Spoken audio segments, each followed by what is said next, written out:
नमस्कार। NCP supremo Sharad Pawar द्वारा विस्फोटक खुलासा करने के बाद महाराष्ट्र की राजनीति में अफरा तफरी मची हुई है। एनसीपी सुप्रीमो शरद पवार ने प्रधानमंत्री नरेंद्र मोदी जी की तारीफ करने के साथ साथ कुछ ऐसे विस्फोटक खुलासे कर दिए जिससे शिवसेना और कांग्रेस को महाविकास अघाड़ी गठबंधन टूटने का डर सताने लगा है। एनसीपी सुप्रीमो शरद पवार ने प्रधानमंत्री नरेंद्र मोदी जी द्वारा उनको दिए गए ऑफर के बारे में भी बताया। उन्होंने साफ कहा कि भारतीय जनता पार्टी ने एनसीपी के साथ सरकार बनाने का ऑफर भी शरद पवार को दिया था, लेकिन दो अलग अलग विचारधाराओं वाली पार्टी बीजेपी और एनसीपी होने की वजह से पवार ने उस ऑफर को मंजूरी नहीं दी थी। इससे एक तरफ तो शिवसेना पर कटाक्ष करते हुए उनको बताया गया है कि शिवसेना ने अपनी विचारधारा से कॉम्प्रोमाइज कर कांग्रेस और एनसीपी के साथ सरकार बना ली। उसका राजनीतिक घाटा तो शिवसेना को होगा ही, लेकिन दूसरी तरफ उन्होंने बीजेपी के साथ जाने का संकेत भी दे दिया है। जिस तरह से ईडी, सीबीआई, एनसीबी आदि राष्ट्रीय एजेंसियों ने पवार परिवार पर जो शिकंजा कसा है, उसका डर अब शरद पवार को सताने लगा है।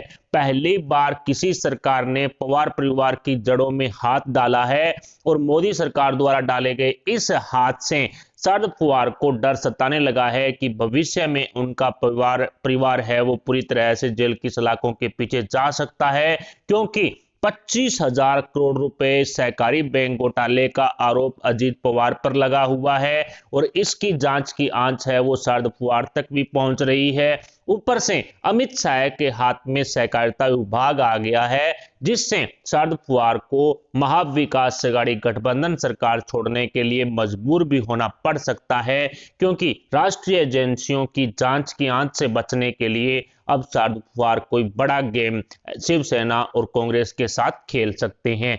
एक तरफ शरद पवार ने पीएम मोदी की तारीफ कर कांग्रेस को नाराज कर दिया, तो दूसरी तरफ बीजेपी के साथ जाने वाले खुलासे से शिवसेना में भी हड़कंप मच गया।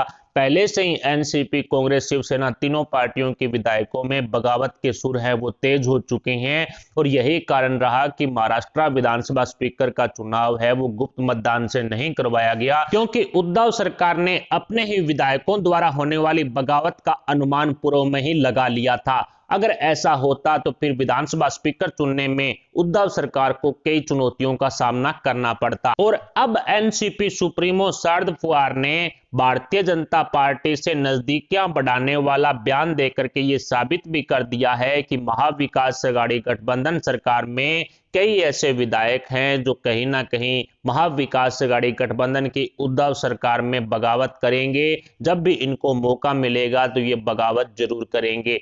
कुल मिलाकर कहा जा सकता है कि एक तरफ प्रधानमंत्री नरेंद्र मोदी जी और अमित शाह को खुश करके शरद पवार उनके ऊपर पड़ने वाली रेड से बचना चाहते हैं। इनकम टैक्स विभाग को लेकर के, ईडी को लेकर के जो कई तरह की छापेमारी इन पवार परिवार पर हो रही है, उससे बचने की कोशिश अब शरद पवार कर रहे हैं। और यही कारण रहा कि अमित शाह जैसे राष्ट्रीय नेताओं को खुश करने का काम शरद पवार की तरफ से जोर शोर से किया जा रहा है और इसीलिए भारतीय जनता पार्टी को खुश करने के लिए इस तरह का बयानबाजी है वो शरद पवार द्वारा किया जा रहा है। सहकारिता विभाग पर एनसीपी का लंबे समय तक कब्जा रहा था और उसी दौरान एनसीपी के नेताओं पर भ्रष्टाचार के आरोप लगे थे।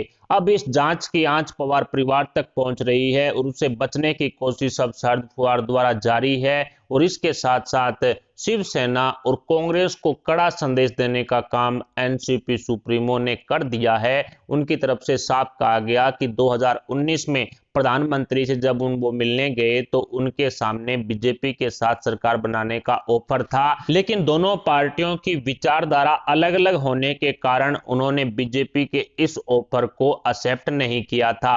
अब जिस तरह से शरद पवार मोदी जी और अमित शाह को खुश करने की कोशिश कर रहे हैं, इसको लेकर के एक तथ्य ये भी सामने आ रहा है कि एक हफ्ते पहले ही अमित शाह महाराष्ट्र दौरे पर आए थे और फिलहाल सहकारिता विभाग भी अमित शाह के अंडर में है, लेकिन महाराष्ट्र दौरे के दौरान शरद पवार को अमित शाह के किसी भी प्रोग्राम में जो सम्मिलित नहीं किया गया। इसके अलावा शरद पवार द्वारा एक शुगर इंस्टीट्यूट का निर्माण किया गया है और उसमें भी अमित शाह ने जाने से इनकार कर दिया। ऐसे में कहीं ना कहीं शरद पवार को अमित शाह की नाराजगी है वो साफ साफ दिखाई दे रही है। और सहकारिता विभाग को लेकर के यदि गृह मंत्री अमित शाह बड़ा एक्शन लेते हैं तो फिर इन घोटालों की जांच पवार परिवार तक पहुंचनी तय है। यानी ऐसे में कहा जा सकता है कि शरद पवार और पवार परिवार की मुश्किलें आने वाले दिनों में बढ़ने वाली है और इससे बचने की कोशिश शरद पवार कर रहे हैं। और यही कारण रहा कि बीजेपी को खुश करने का काम पीएम मोदी को, अमित शाह को खुश करने का काम शरद पवार की तरफ से जोर शोर से किया जा रहा है। इसके साथ साथ ही अनिल देशमुख को लेकर के एक बड़ी खबर यह भी निकल चुकी है कि एनसीपी नेता अनिल देशमुख के अलावा जो ट्रांसपोर्ट मंत्री हैं अनिल परब, उन पर भी ईडी शिकंजा कस सकती है।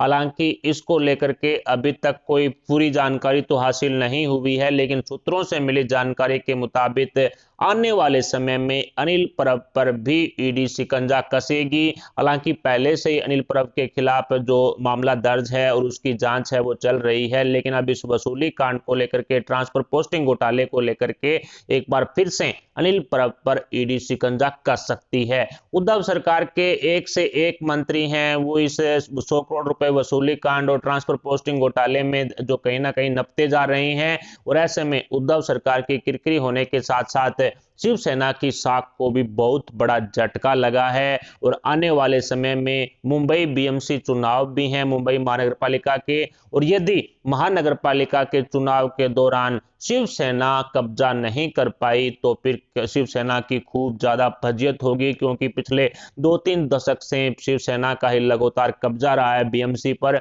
और ऐसे में भारतीय जनता पार्टी शिवसेना से सिर्फ 2 सीट पीछे है।